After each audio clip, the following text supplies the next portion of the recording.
女人正准备给太子侍寝时，竟被他嫌弃。太子也因此临时决定宠幸别的女人。女人见此情景，本想离开，却还是被太子叫住。等等，忘了本宫怎么说的吗？以后本宫走到哪儿，你就得跟到哪儿。随着帷帐的落下，女人开始坐立难安。原来太子曾爱上了这个素未谋面的陆文熙，而刚好陆文熙也是太子妃的合适人选。可突如其来的一场政变让陆文熙的父亲含冤入狱。陆文熙为了帮父亲洗刷冤屈，便决定以宫女的身份留在太子身边。太子因从未见过她的样貌，刚开始并未怀疑她的身份，只是陆文熙日日看着太子与太子妃琴瑟和鸣的样子，心中十分难受。本想等父亲获救后就远离这里生活，可却因为救父心切，差点在太子面前暴露了身份。这晚太子收到密报，得知有人在狱中准备对陆英父子不利，急忙写了密条让陆文熙转交给太子妃的父亲张尚书，让他前去刑部搭救陆英父子。陆文熙知道此事事关父兄生死，他不敢有丝毫怠慢，赶忙拿着牙牌去救人，谁知却被告知张尚书不在府上，于是情急之下索性自己去了刑部。好在有惊无险，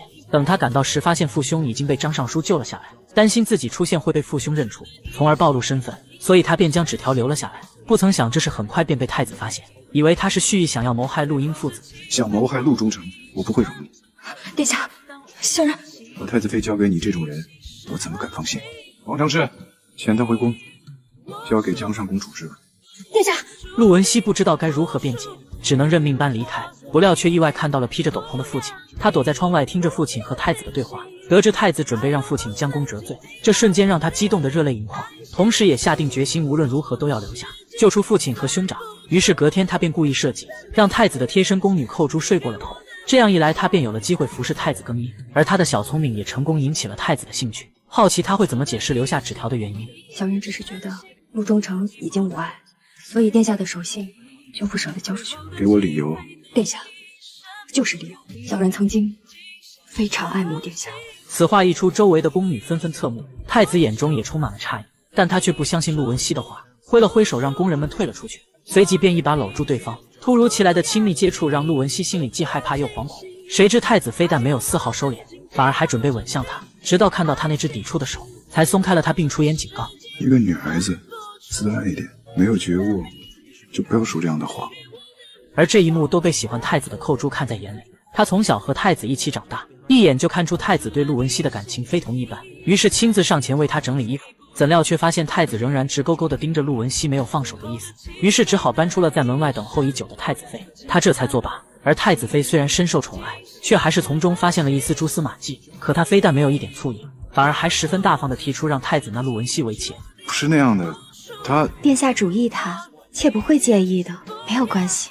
念着不是那样的。然而一波未平一波又起。这天，江上公突然找到陆文熙，将对有孕之人极其不利的话责拦给了他，并告诉他，如今太子为了扳倒中书令，已经到了不择一切手段的地步，他势必会和岳丈张禄正同心协力。可一旦太子获胜，加上皇孙出世，那么张禄正一定会因此高升，成为下一任的中书令。可他心胸狭隘，又一直与陆英有过节，到时就算是天下大赦，得势的张禄正也一定不会放过陆英。而且当晚陆英父子遇害，其实就是张禄正下的手，想要嫁祸给中书令，只是没想到竟意外被自己的傻儿子给撞破了。所以现在只有打掉太子妃肚中的孩子，他的父兄才能安全。可毕竟太子妃和孩子都是无辜的，经过一番痛苦的心理斗争后，他还是不想去伤害无辜之人，于是便将药材扔进了火炉，还因此烫伤了手。隔天太子妃像往常一样服用安胎药，而此时的陆文熙神色异常紧张，果不其然，没多久他便腹痛难忍，还有了血崩的迹象。尽管太子及时叫来了太医，可太子妃的孩子还是没能保住。太医品尝汤药后发现里面被人掺了东西，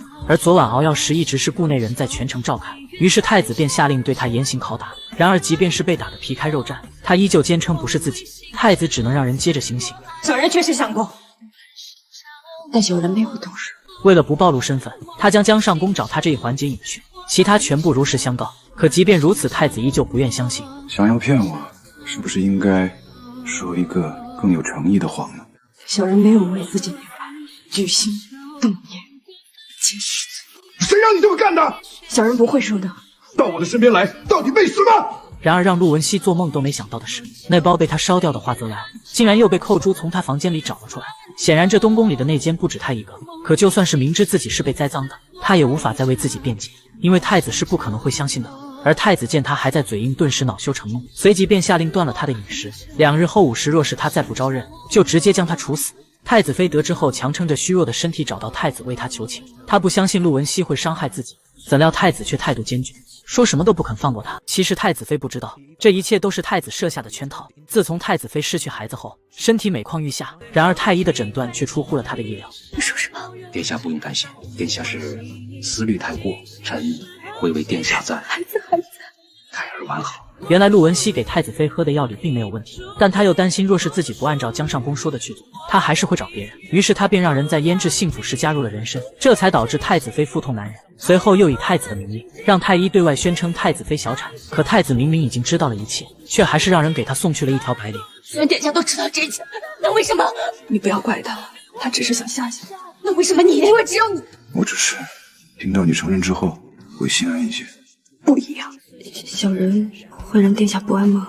这让寇珠十分痛恨，他一个身份卑微的工人，凭什么能够得到太子的青睐？眼看陆文熙就要断气，好在太子妃及时赶到阻止了他。然而还不等陆文熙喘口气，太子竟又突然出现将他带走。陆文熙想不明白，明明太子早就已经知道了真相，为何还要对他严刑拷打，甚至还放下狠话要将他处死？教训你啊！做了这么多混账事，打你不是应该的吗？小人何德何能？其实太子一开始不说破，并不是单纯的为了教训陆文熙，他知道姜尚公其实是李百州的人，所以索性将计就计，就连陆文熙房中的华泽兰也是他让寇珠放进去的，目的就是为了让李百州以为计谋得逞，从而放松警惕，露出破绽，让他们得以从中找出他贪渎军马以及豢养私军企图谋反的证据，成功在皇帝面前一举将他扳倒。得知李百州彻底败了，陆文熙喜极而泣，因为这次的军马案他的父亲也立了不小的功劳，相信用不了多久他们一家人便能再度团聚。跟你有什么关系啊？你哭什么？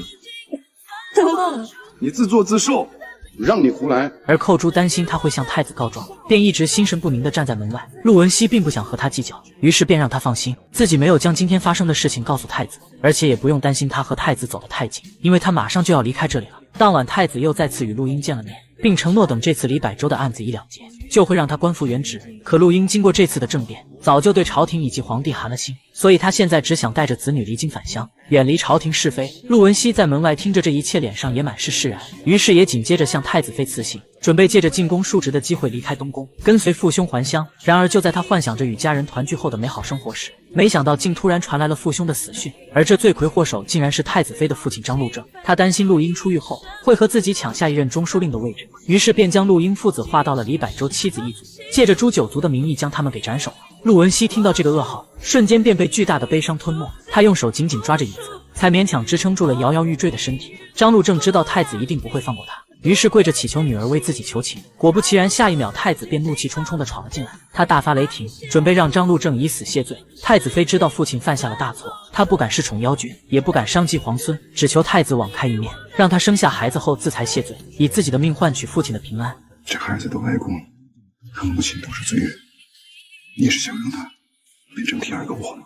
最终太子还是因为各方面的原因，选择了暂不追究张陆正的责任。此时的陆文熙已经心如死灰，同时也下定决心要留下来，为父兄报仇雪恨。然而不出意外的是，意外要来了。这天，姜尚公突然找到陆文熙，如今他的父兄都已经不在了，担心他继续留在东宫会连累自己和武大王，于是便勒令他明日就离开。怎料两人的对话竟意外被太子妃听到，已然知道了他的真实身份。看着他手腕上为父兄戴孝的麻绳，心中的愧疚达到了顶点。陆姑娘，你就是殿下原来的，我占了是你的位置，我的父亲害了你的，怎么办？这可怎么办才好啊？他不知道该怎么补偿陆文熙，只能跪在地上向他请罪。可现在说什么都已经为时已晚，毕竟他的父兄已经回不来了。怎料这一幕又意外被一名宫女撞破，也为后来陆文熙被冤枉埋下了隐患。此时的陆文熙已经没心情找更好的理由，只能谎称太子妃玉体不适，让那名宫女将她扶起来，并让她先侍奉太子妃去参加晚宴。贵人，你不去了，你要干什么？殿下，那我也不想去了，我想回家。最终太子妃还是出席了晚宴，只是让所有人都没想到的是，宴会刚开场没多久，太子妃和六皇子竟突然开始口吐鲜血，出现了中毒的症状。情急之下，陆文熙想到牛乳可以解毒，可由于天气炎热的原因，宫里也没有准备多余的牛乳，如今也只仅剩下陆文熙手中的一碗。